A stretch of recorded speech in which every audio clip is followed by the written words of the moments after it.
1, 2, 3, let's go.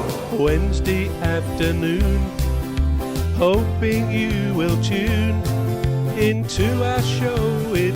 That we may think, oh, well, that's a big advantage to him, but I don't think it is. I think being that tall could well be a disadvantage in terms of your self-confidence, because, you know, people can make a few snide comments like, what's the weather like up there, or all sorts of things people think is funny when they say it, but actually it can be quite harming to the person concerned.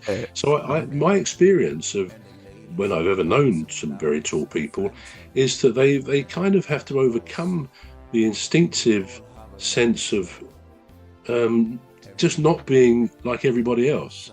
And anyway, this particular guy, he was amazing because he often parodied himself. He would make kind of, I suppose he knew he was long and gangly, not in an unpleasant way, and so he played on that sometimes. And the way he had great expressions, things he said. I mean, I could go on for a long time talking just about him.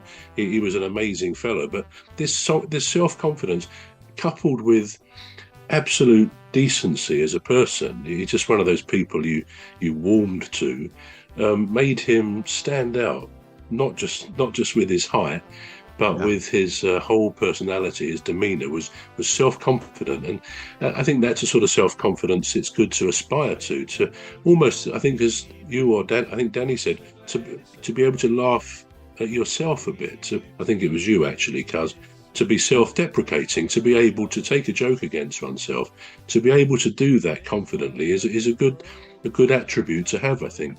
So people with disadvantages can often develop a stronger self-confidence than the rest of us, because they've had to sort of make up and compensate for what might be missing or what is not helping them to achieve that. But this guy, he had it mapped out. He could attract anybody he wanted because he just had that amazing personality. You don't meet people like that very often, but he was great, and he was a perfect example of what self-confidence means. Yeah. What role does a good sense of humor, what role does it play in confidence? If somebody has I think it's huge. I think, again, it could have been another of those indications I mentioned earlier of what do self-confident people tend to have. And I think a sense of humor, again, like self-confidence, is a very attractive attribute in anybody. Sense of humor, people who can laugh at themselves, who can just find the humor in life. There's nothing quite like somebody with dry humor. I mean, you can think of things like 40 Towers and no doubt other programs where, I mean, somebody I've always liked is Tim Vine. I don't know whether you know Tim Vine, but he's a stand-up comic, or he used to be. And he's got these brilliant one-liners, these puns. And, you know, I've seen him a couple of times in the theatre, and there's not many people who can make me sort of laugh out loud, really, but to the point where there's tears running down the face and you're starting to ache with the pain of laughing. I mean, he's that brilliant.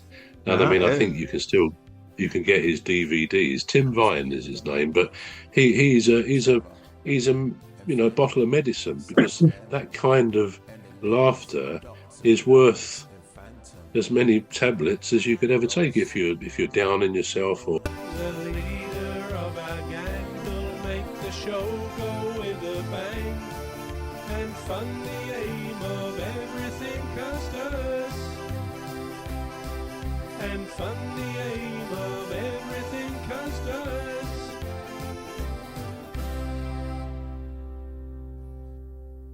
Running down the face and you're starting to ache with the pain of laughing. I mean, he's that brilliant.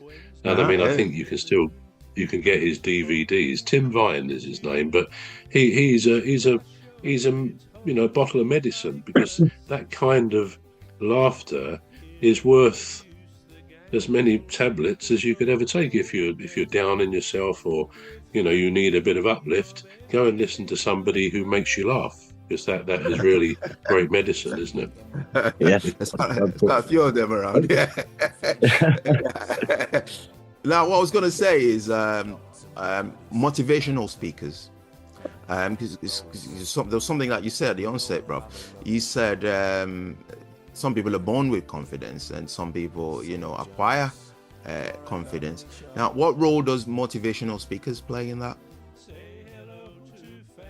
Good question.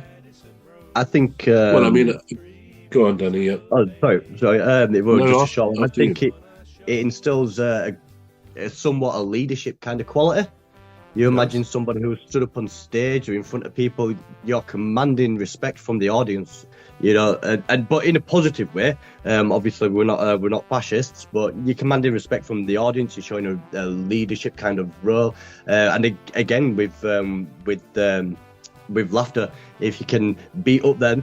I mean, for me, it's heights. I don't do heights. I get up somewhere high, my legs shake. For some people, they get up on stage, the legs shake. So to be able to do that shows, I suppose it shows a great general kind of sense of boundaries. It shows great self-awareness. It shows great leadership qualities. So I think people like motivation. Well, the word in there alone, motivation. What is motivation? Is to be able to get up and do something. Quite often it's something that you don't really want to do. So I think that alone, just to put it simply, would just instill leadership quality. Yeah, Rav? Yeah, I agree. I mean, motivational speakers, they're probably few and far between, because we've all been in situations where you're listening to someone speak, and yeah, I guess I've experienced both extremes, whereby you can think this person is brilliant, and half an hour has gone by, you've not even realised that he or she is so good. But yeah, if you hear someone who's not up to that standard, it can be a bit laborious. But yeah, I think a motivational speaker is probably born and not made. I mean, you can develop the skills like in anything, but there are people who are just brilliant speakers. I mean, we can see it in history books of, say, Winston Churchill, and he must have been an inspirational, motivational speaker to be the war leader that he obviously was, to this country. So some people have got it, and others perhaps haven't, or there's a big middle ground, I suppose. But yeah, motivational speaking is good. Good.